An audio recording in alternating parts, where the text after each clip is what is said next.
Welcome, one and all. Apologies for the tardiness, but this is the Manchester United versus Lask pre-game chat. For the last few minutes or so, I have been having technical issues with the man called Pankaj, so he can verify. So, apart from that, I do apologise. So I do hope you stay with me for the next half an hour and listen to the dulcet tones of myself, Rodney Cyrus, while we talk about a game which, in effect, is already over. It's finished. Um, what can we expect? I can see there are plenty of people in the comments, primarily Mr. Mad Marcus, with certain comments like it wouldn't happen on his show. I don't know about that. It might do. Just remember the early days, Mr. Mad Marcus. Remember the early days. Um, anyway, to the business at hand. Manchester United play tonight against Lask in a game which really should just be finished, done and dusted. You should ask the opponents to only turn up for the first 20 minutes and then they can go home. Um, that's it. I'm looking at the comments. You be quiet, Pancas. You be quiet. Um, but for me, what's really important is who's going to play. Who's going to play? Who can play and who will play, and who should Ollie include in the team? We've seen towards the end of the season how the team, the first 11 primarily, were fatigued. They played so many games. Bruno Fernandes looked like he'd literally run out of steam. Rashford was still nursing his injury coming back. Martial was on good form but still didn't have enough puff towards the end. Igalo was hardly used. Lingard was too busy doing a pipe dance in the corner. Scott McTominay spent much of his time on the bench. I could go on. Luke Shaw disappeared. Williams was on the bench. Fosu-Mensah made a return. My gosh, and there was talk about David De Gea, but really and truthfully, this game is done and dusted. They have all of the points already from the first game. What are we expecting to see? Who do we want to see in the lineup? I don't even know who's in the lineup yet. I have no idea. I need to go and find that out right now. So this is the pre-match chat. It should have been with Pankaj, but because we've been switching between softwares, between Streamlabs, OBS, and StreamYard, there are certain technical issues, and for whatever reason, Microsoft or Windows 10 is giving me the bloody nightmares at the moment because it keeps stopping certain functions from operating. It's doing my head in. My brother is a Mac man and he just says, you know what PC stands for? Piece of crap. And I keep saying I'm not going to buy a Mac, but it's on days like today, I might just do that. Who should play? For me, it's got to be Scott McTominay. Scott McTominay's got to play. Scott McTominay's got to lead the game for me. He has to start. We've seen enough. We've seen enough of Matic. We've seen enough of what Bruno can do. This is the time for them to allow him to shine, allow him to be who he needs to be, to dominate the game itself and go on and do something in terms of being a Manchester United player for the future. What will happen for him? I expect him to actually do really, really well in this game. Should he start? I know a lot of people are talking about Ghana, because all of a sudden now the buzzword is the youth and you've got to give youth a chance, etc., X, Y, Z. I get it. I'm too old to go down that pipe dream. I've seen what's at the end of the rainbow. There's no gold there. There's just false hope and dreams. Let's talk about the realities. I'll keep going on about a cup game that Man United should have won and a cup final they should have had. But now we're in the lottery. We're playing against teams that may throw a curveball in terms of what will happen. But in terms of tonight's fixtures, should James Garner get a game, what will we expect from him? Are we going to expect too much from him? Are we going to expect too much from him as an individual? Where is it going to, will it go wrong for him? Will it go wrong for him in that sense? Will he come out of the blocks and be the star of the show? Will we see Brandon Williams, who's just signed a new contract, will he get game time?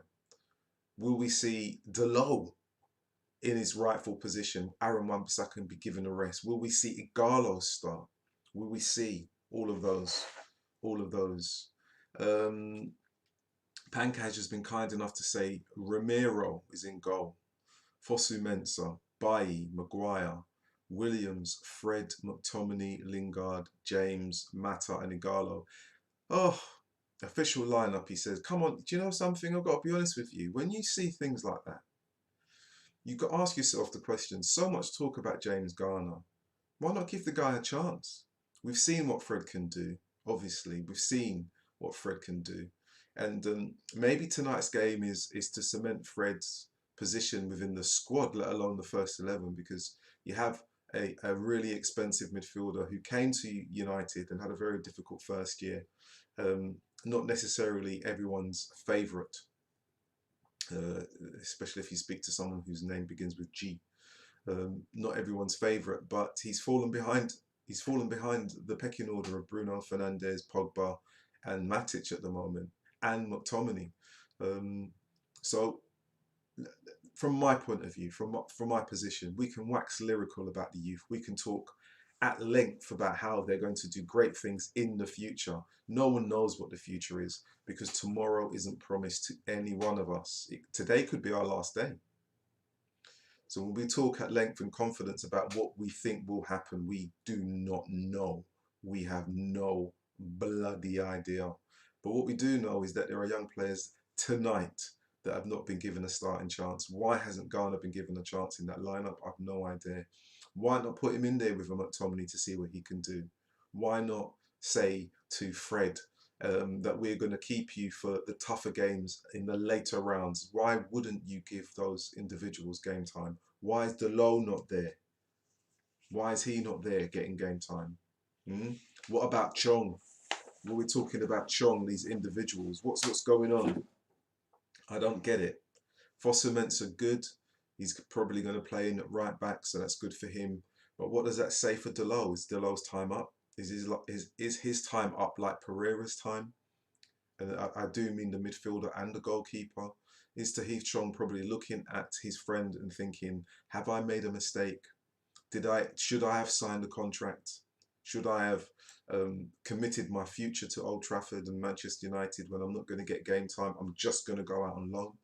When what I could have done is go out and played football in a team and received and benefited from the first team appearances that he no doubtly should have got and won't get should a particular Mr. JS arrive at Old Trafford within the next few weeks.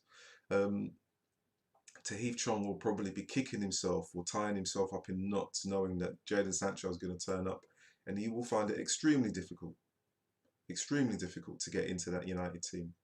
But, let's be honest, with regards to tonight's game, what are we expecting? Who's going to score first? How many goals will Manchester United score? Will they concede? Who will be the top goal scorer within the team tonight? Will someone get a brace or someone get a hat-trick? It's good to see Igalo in the lineup. The last time I think we actually saw him score, it might have been in this game where he scored a really good goal on the turn, dispatched it well off the crossbar. Will we see him get the game time that he needs? Obviously, for me, I think I've said it before. He is like he's an extended Las Vegas hotel excursion with Manchester United. I'm not sure why they actually kept him on loan. People will say because we need squad rotation and we haven't got the players. Well, there is that. So again, the lineup. The lineup for tonight is Romero, Fosu-Mensah, Bailly, Maguire. Does Maguire really need to play? 5-0 up. Five whole goals up. Williams, good to see him in the squad. Fred, McTominay, Jesse, Windpipe, Blowpipe, Lingard, James, Mata, and Igalo. Interesting. What I should do is go into the comments and I'll just ask him. Mr. Mad Marcus says, hurry the fuck up. That's nice. Mark says, I second that. Well, that's really nice. No pressure then, Marcus. That's right. Punctuality isn't a strong point. You can talk for yourself. Pankaj says technical issues. That's right, Pankaj, because he was on the line with me. Tried to get on, but yeah, that's right. It's all right. Anyway, we'll move on. Pankaj, what? Behave yourself. Boom. Let's get through this without injuries. Good point. We've seen in recent games, and the FA Cup final. This is the time of the year. Muscle tissue injuries. The players have not had long enough to rest, mind and body. And I can see that Ollie's talking, and this is the funniest thing. And this will come back, and some will be upset with what I'm going to say, but you know what? I don't give a shit. we've heard Ollie complain or say that considering the length of the Europa League campaign and how soon the league is going to, the new season, the new 2021 season is going to begin, can the Premier League do something to help them? Um, I would say to Ollie, you had your fucking chance to win the FA Cup and then you could have thrown away the Europa League, but you didn't. And now you're in the Europa League and you've got to win a fucking trophy because Arteta within 8 months has won a trophy. So don't bitch and moan. Don't bitch and moan. You could have had a trophy and then you could have said, we don't need the Europa, we'll play the kids and keep the first team fresh. But now you're in a difficult position because you didn't do the right thing and you didn't have the foresight. The Premier League aren't going to help anyone because this is a very unusual year.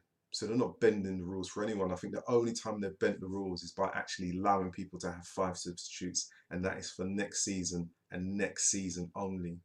So in terms of success and long-term planning and what Manchester United hope to do, great. You know, I want them to win, but you can't expect the league to help you. They're not going to do that because if they do that for you, they'll do it for everyone else. And Manchester United are not the only team in this competition. Wolves are in this competition, and Wolves actually began their Europa League campaign in July of 2019. So they've been playing so much more football than any other team in the Premier League, and I don't hear them complaining. So this is where you use the youth. This is where you use the academy, Mr. Solskjaer, and this is where you kind of like suck it up. It's that simple. And you know, rest players where you can, and reflect on why you did not win the FA Cup. Because you would have had a trophy now, and then you could have looked at it and said, we're just going to play the kids for the rest of the season and rest the first team. But hey ho, such is life. Dia Arnasia, hello, he's in there. Hello, Pankaj, says, and hello, Rodney. Hello, Dia, nice to see you in the chat. Rodney, Pankaj says Rodney Maguire is seriously the only first teamer in the lineup. Madness. Um, he may be the only first teamer, but I considering, I really do believe this game. You're 5-0 up. You know, you could have him on the subs bench. You could have Fosu Mensah in there. You could have Delo at right back. You'd have Fosu Mensah in centre back. Played him with Bailly. Where's Swansebi? Is he still on the roster? Is he gone? Is he injured? You know, you could have pulled up some of the younger guys, Ethan Laird, you know, Mengi, all of those. You could have pulled him in. Generally, pulled them in and played them. Garner, you could have played. You didn't have to play Fred. You know, not that Fred's going to complain about fatigue because he didn't play that many games in the tail end of the season when it restarted. Daniel James obviously has had a few weeks off because he might be fresh. Mata is in there, but you know, and Chong. Why is Chong not playing? I do believe the last time I saw Chong play was actually in this fixture, and he didn't play very well. He didn't play very well at all. You know, but you know what I'm going to say in terms of tonight's predictions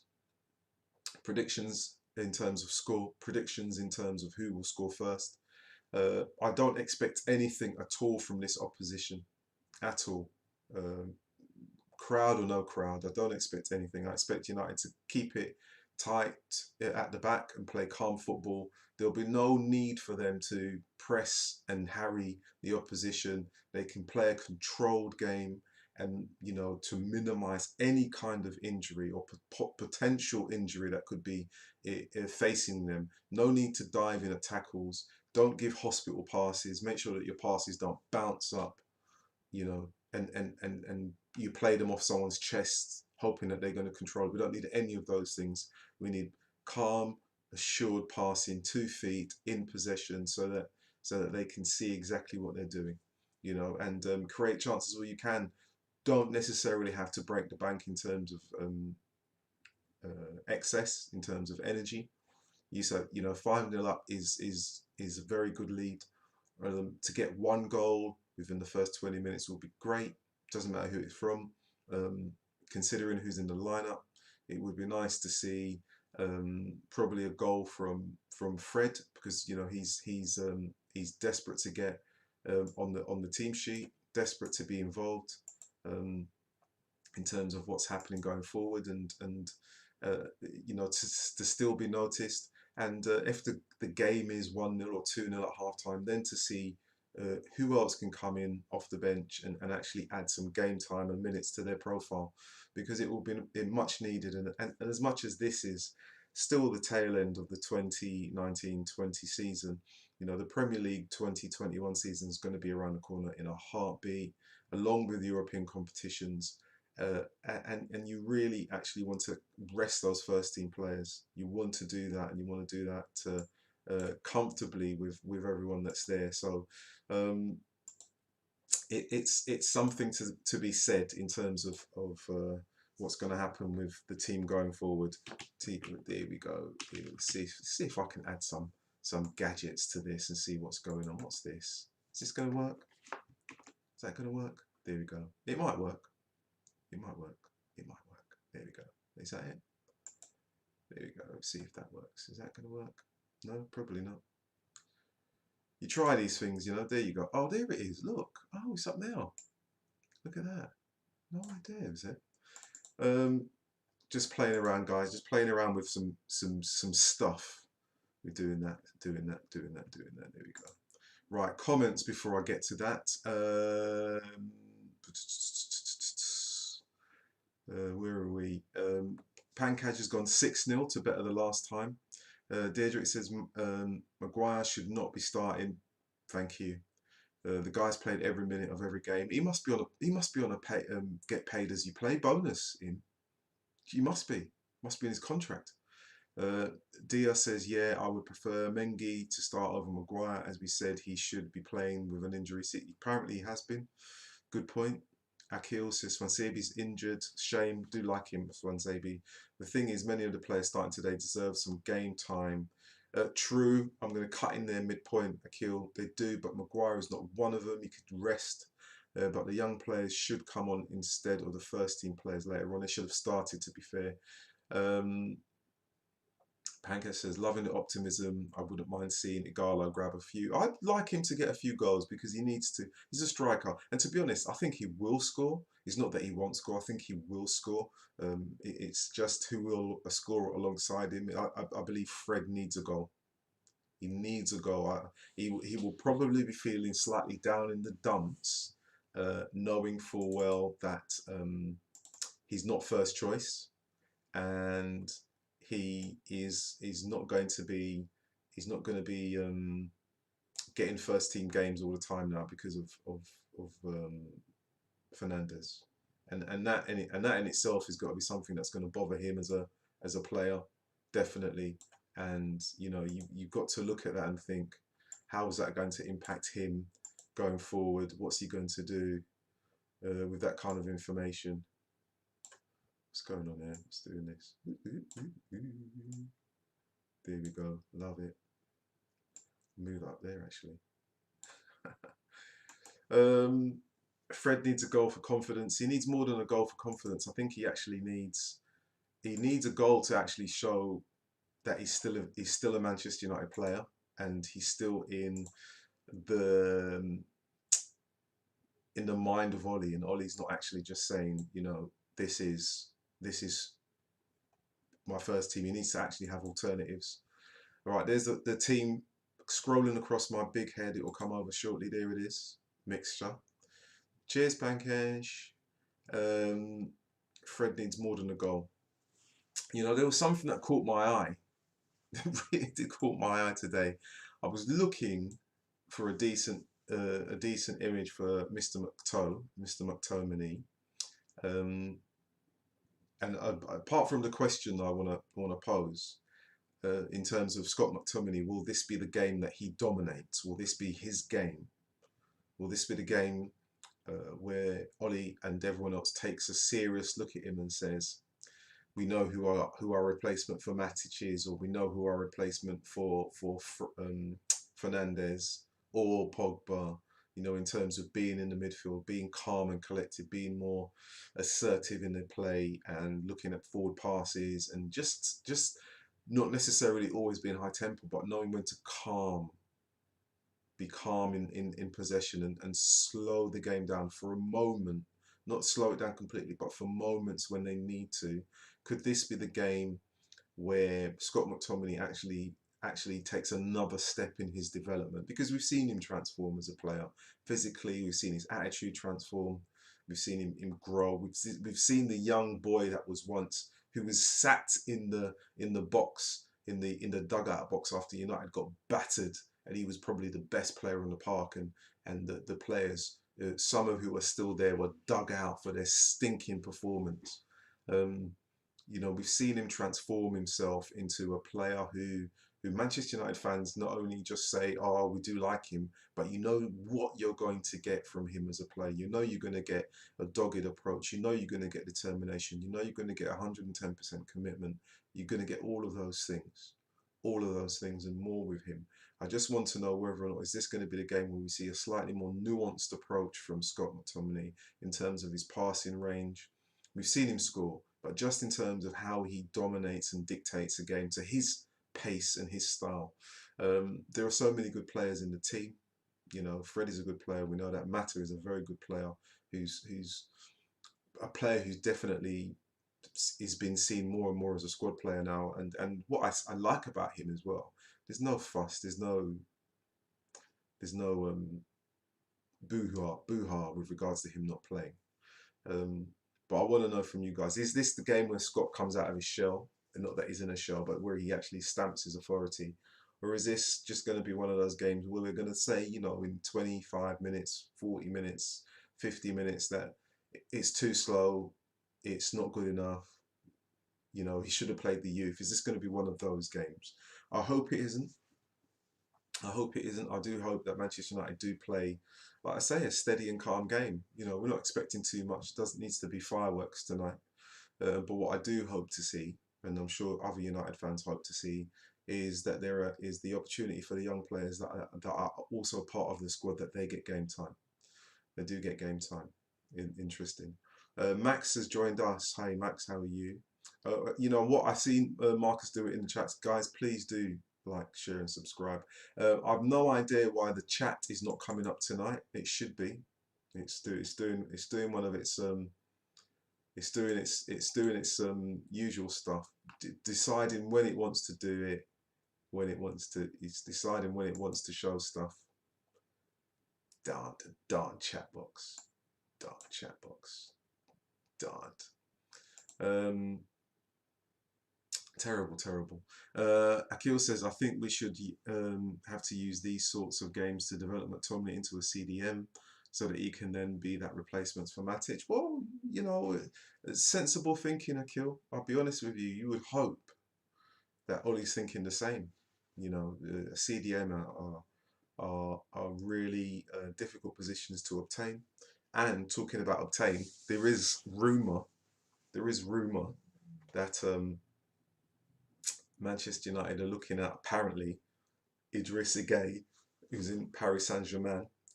Um, what does that mean? I've no idea in terms of transfer rumour. You know, you know, because I'm an older United fan, because a lot of the United fans I speak to, they're all younger than me. And, you know, it's like going into a strip bar. Everyone's looking around thinking, oh, she looks nice.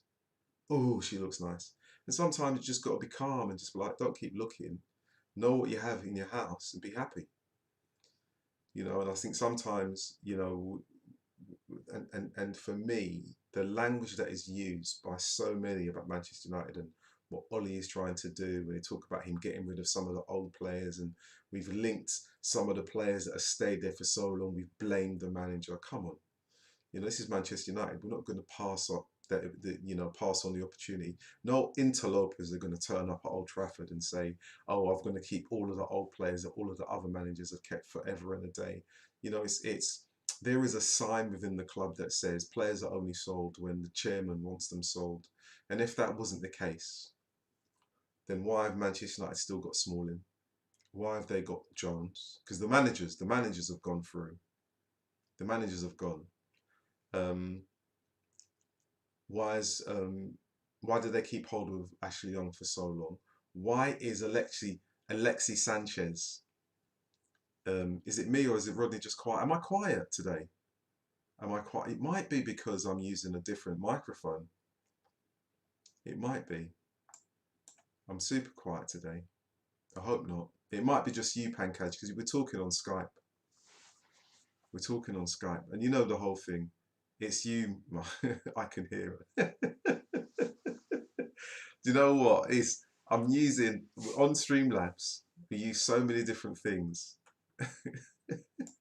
He's probably watching Call of Duty at the same time, Pankaj. That's his problem. Um, do you know, I lost my chain of thought there. Just terrible. So many individuals talk about the United way and changing the ethos of the club, and Ollie's trying to buy players in um, to change the ethos. And I kind of look at that, and I always kind of shake my head when I think there are two opposing streams of thought. Manchester United have a great academy. They always develop youth, but we have to go and buy someone else's youth. Um, Not that it comes through, and then everyone goes, "Oh well, you know, they come through the academy. They could sign at 16, and they go, they're an academy product." I mean, usually an academy product means you come through at like 12, but you can buy someone at 16 and then say, "Oh, they're an academy product." So I'm baffled with all of the young players that Manchester United have bought over the years, that they're still having to now go and buy someone like Sancho, um, despite trying to convincing Tahith Chong, who is the same age, to sign a contract, who will now get nowhere near the first team, unless it's for, you know, silly cop competitions, to watch probably one of the most talented individuals of that generation. Um, I'm reading that, Pankaj, too late. Um, to walk away from the club and go and join Lille on a 5-year deal. And a lot of people are like, "Oh, Gomez, he's walked away. Um, you know, he should have stayed." He's gone to play first team football, um, which is something. And he probably wasn't going to get it out Old Trafford, and that says quite a bit. That says quite a bit about how he's gonna how he's gonna develop as a player, because he'll get game time, and all credit to him. Um, Akil says 2-0. Um, Pankaj is saying 6-0. Deirdre's saying 3-0 to Garlo to 2. Are you saying they're going to score 2? What? I think this game is going to be probably a 3-0 game. I'd like to see Scott McTominay score. I'd like to see Fred score. And I'd like to see Igalo score. But if it's more than that, you know, great days, happy days. Great days and happy days. There is, I tell you what, I've got to find this. I've got to find this image. It's cracking me up when I saw it. Bear with me. These are the things that you can do when it's not on StreamYard. Um, yeah, don't worry about it. These are the things you can do. If I can just find this image, where is it? It's not there. There it is. Oh, there it is. There it is. Super smashing great, right? This is the funniest thing. So I'm scrolling through Manchester United website, looking at the squad, and lo and behold, it says the Manchester United midfielders, and and and and there is Alexis Sanchez still named on the Manchester United's website today. Today, despite all of the news about him going and Man United getting rid of him, he's still there. He's still on the website. So it's officially still a Manchester United player. Officially. Bonkers.